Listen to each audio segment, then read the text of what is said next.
All right, guys. So today we're doing the air dam clutch. Finally, it's been a crazy time of year as always. So we already got started on it. Got a relatively warmer day, so we're gonna crack away. This is again the air dam clutch kit. You got your puck weights, your spring. From what I've seen online and on the videos, is this is your secondary clutch bolt, and it just you put that in there and it spreads your secondary so you can get your belt off. Anyway, we've gotten started. Got my buddy Joe doing the work for me because he's done a ton of these clutches. We're just kind of finagling the cover here. There's like 3 star bits on the top. This is the first time it's been off, so let's see what kind of condition she's in. Oh, beautiful. Not too bad. Mud. A little bit of dirt, a little bit of dust. Seal's in good shape. Sweet. Clutches don't look too bad.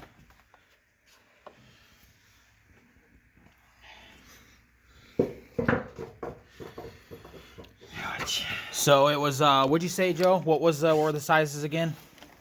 Oh. The cover plate you said was,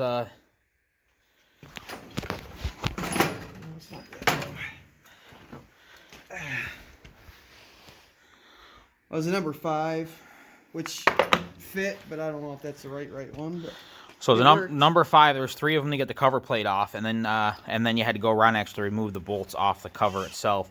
And what size were those? 8s. 8s. All right, so you see how that works, guys? That bolt screws in there, and then what happens is it spreads out your secondary. Of course, the drill dies. No, it's not meant for that. It's a wood drill. It ain't meant for doing what I'm doing with it. Yeah, that's all right. So that makes it a lot easier to get this belt off when your secondary is spread. And that's what that bolt is that they include. So you can run it right in there and spread your secondary open. So now your belt's a little looser. And when you remove your clutch, it'll slide off your secondary as well. So next we're going to work on removing the clutch here. Now what size? One was a 30 and the other one's what, a 16? I think the other one's a 20 or something. I'll find out. 18. So the outside bolt, 18. The inside bolt is a 30. And these have left-hand threads? Or right-hand threads? I think the outer one is a left hand and the inside one's a right hand. Okay. Let's find out here.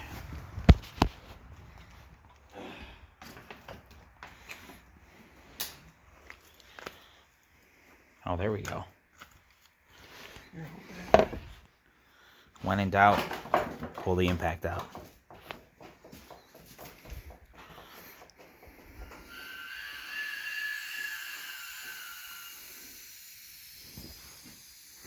Yeah, normally we put oil filters on with that, but today we're gonna use it for a clutch. We'll try righty tighty. Yep. Okay. So right-handed threads, and then when you pull it halfway out, you're gonna have another set of threads. All right.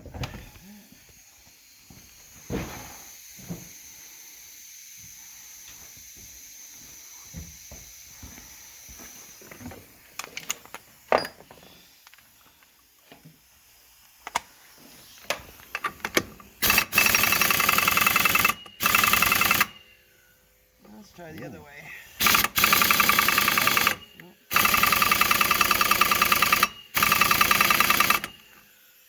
Oh boy. All right, so that one might require a little whining and dining. Yeah. We'll see. Let's get the big guns first. All right, guys. So I just want to show you something real quick because getting this nut out, which what was that? What size was that again? 30. 30. Okay. Right-handed thread, so you got to tighten it to loosen it. Thread. Or left-handed threads. Okay, so you got to tighten it to loosen it. Anyway, so Joe came up with this idea because, as you can see, it didn't want to spin. So all he did was took a bolt, put it on the outside fin down here on that clutch, and rested it against the bolt there, and that held the clutch still enough. so then he could pop off that 30 with a breaker bar. And it was tight. It was very tight, so not the good kind of tight, the bad kind of tight. So we obviously want to be careful. As you can see, it shot off there pretty quick. A little bit of spring tension on there. Now, according to Air Dam, you'll see these shims. They pretty much tell you, you know, completely normal. Leave them alone. Leave them on there, whatever. But they're just factory shims. So when you pop it off, Let's see what the difference is in springs. Oh, geez. Huge difference. you can see right there the difference in size in these springs.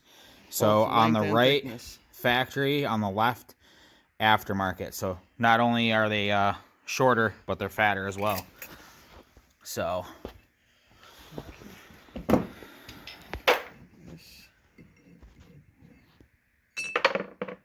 Don't want to lose those sliders.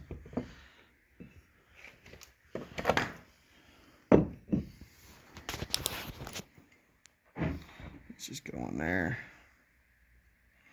Something like that.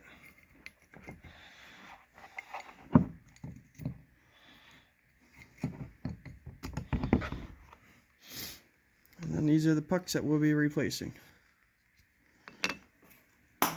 awesome. Take something simple like this. So what do we got there, Joe? Just a small screwdriver? Anything that'll fit through the hole. Something to pop the pucks out. So these pucks, show them again where those pucks set. They set inside that plastic holder right there. Just like that. And then how do they sit in the housing? Just like that. You can see them all the way around. So these are the pucks that we're going to be, puck weights we're going to be replacing. The spring was literally just a simple slide on like that. Puck weights sit right down in there. As you can see, they pop right out. Toss it in there. So here are the weights. Let me grab one out. This thing's gonna spin up a lot before it takes off, I think. Yeah. All right. So now I just dropped in the other weight there. There you go. That's as simple as a puck change. Right. Other than cleaning everything out, I think we're just gonna clean it out with an air gun and give her a little grease and call it good.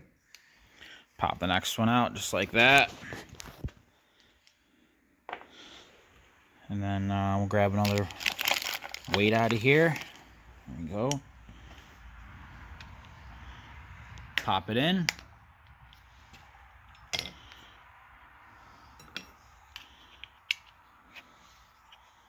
Boom.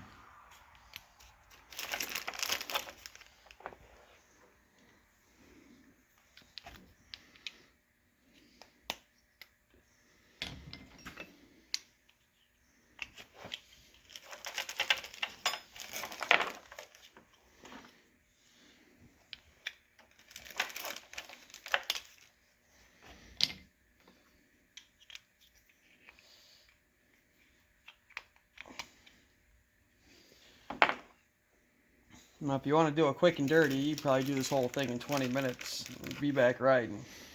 Yeah, well, what took the most, the longest time figuring it out was just trying to break that 30 millimeter nut free. But that's just a little ingenuity. Joe's very good with ingenuity, so he figured it out. It's a matter of messing with what works. You can see the idea we used. That's probably about a 6-inch bolt. Yeah, something like that. And I don't know where I put it. Oh, it fell. it eventually worked, so doesn't take too long. By the time it's all said and done, other than honestly trying to figure out how to break that 30 mil free, probably only took about 20 minutes in all honesty, but it ain't together yet, so I'll bite my tongue. Right. So now he's just gonna kind of blow this clutch housing out. These It's not too bad.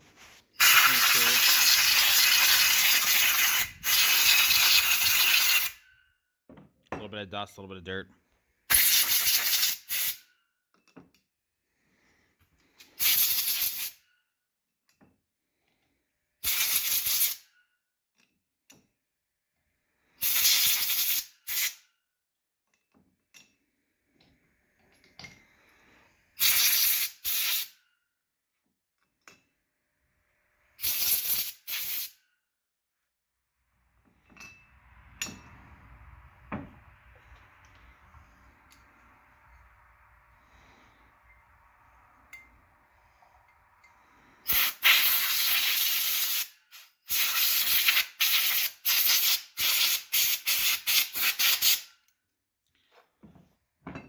And the dust, unfortunately, is something with these machines, really with any clutch four-wheeler, you can't escape, because it'll get sucked in.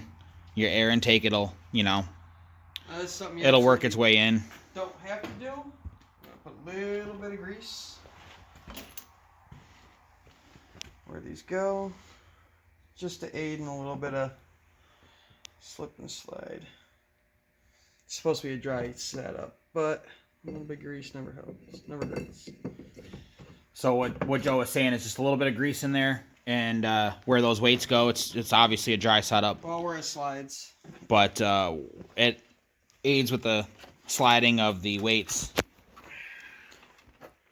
And anything obviously not greased, whether it's supposed to be dry or not, you know, over time seizes up, just like those non-serviceable brake sliders, shit like that, you know. If you've ever done brakes, you know, once the grease dries up, eventually, you know, moving parts don't move, so it definitely doesn't hurt. It's usually a light form of grease, like a marine grease that repels water. Something that's more pliable than just heavy-duty automotive grease. All right, so remember, now we're going to be tightening or loosening it for tightening. There we go.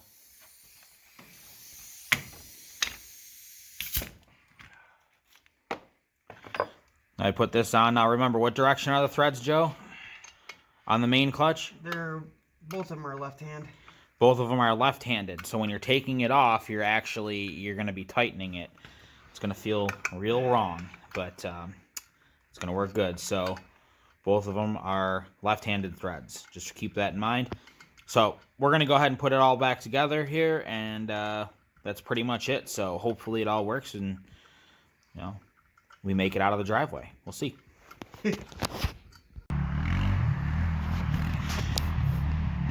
All right, guys. So pretty much all together. Just got to put the last dressing cover on, but I just jumped off from it. My buddy's riding it now. One thing I can tell you, like I immediately noticed was prior to this, when you would first start it, or you would shift it from park into high or into reverse, you give it gas, and it would always wait a second, and then, you know, you'd have to give it a little more gas, and it, you know, lock in and go. So